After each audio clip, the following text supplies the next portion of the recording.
Éva Kende. 18 years old, Pest, District 13, Xanadu Street. Noon. I was in the kitchen, struggling with a bit of bread dough, my hands sticky with flour. My father had gone down to the basement of the building, hoping to find some wood to chop up. My younger brother Peter was in the inner room, under a blanket, listening to the London broadcast on our crystal radio. In the outer room, the Jim's family was taking care of their baby. Suddenly, the doorbell rang, and there stood my father. I will never forget his broken, anguished face, with 2 Arrow Cross party guards behind him. The armed men rushed into the inner room and caught Peter listening to the radio before we could warn him. They immediately announced that they would execute all of us for falsifying documents and illegal radio listening. My father tried to salvage the situation the only way he could, by bribing them. The Arrow Cross men greedily accepted the gold bracelet offered to them, our emergency reserve, and graciously allowed us to burn the Christian identification papers we had. However, they did not abandon their plan to take us all to 2 Saint-Istvan Boulevard, one of the most notorious Arrow Cross houses. Before leaving, they made us sew on yellow stars. At first, the group consisted only of the 6 of us and the 2 armed guards. But our procession grew steadily. Our 2 captors, and several others who joined them along the way, systematically raided various buildings in Ujla that afternoon. Whenever they found a Jew, they forced them into the group. While some of the guards searched the targeted buildings, the rest stood watch over the gathered captives, who waited at the gate for more unfortunate souls to be added.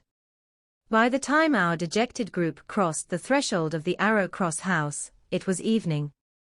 Inside, there were many Arrow Cross members, all armed, some even with whips. They shouted commands, yelled, slapped, and beat their yellow-starred victims.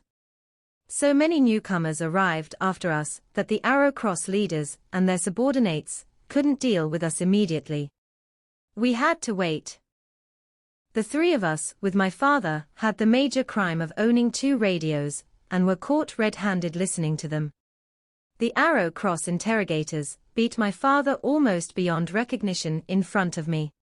His glasses shattered into pieces, and he was sent flying from wall to wall by the blows. Yet not a single cry of pain escaped his lips. I begged everyone in the room not to beat him. I told them he was a doctor, and had helped a lot of people. It didn't work. My brother Peter was also beaten, but not that badly. He didn't wail either. I was not hurt, but all 3 of us were told that we would be escorted to the Danube Bank and executed there shortly. Then they took me down to the cellar, where there were people lying everywhere, bleeding, beaten to a pulp, wailing. There we waited. I still didn't give up. I called out to every archer who came along and told him that our father was a famous and good doctor, that Peter and I were schoolchildren, and that we should not be killed.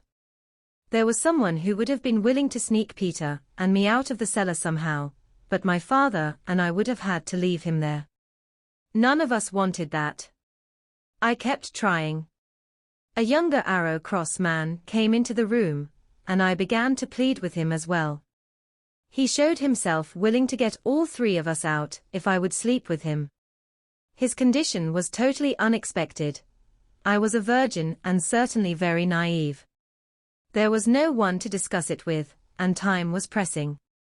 I agreed to the offer, and asked him to take the 3 of us to Lagrady Caroli Street, the Portuguese sheltered house where our relatives, the Nemes family and my grandmother lived, and there he could do what he wanted. He got his boss to give us permission to leave the Arrow Cross house with him.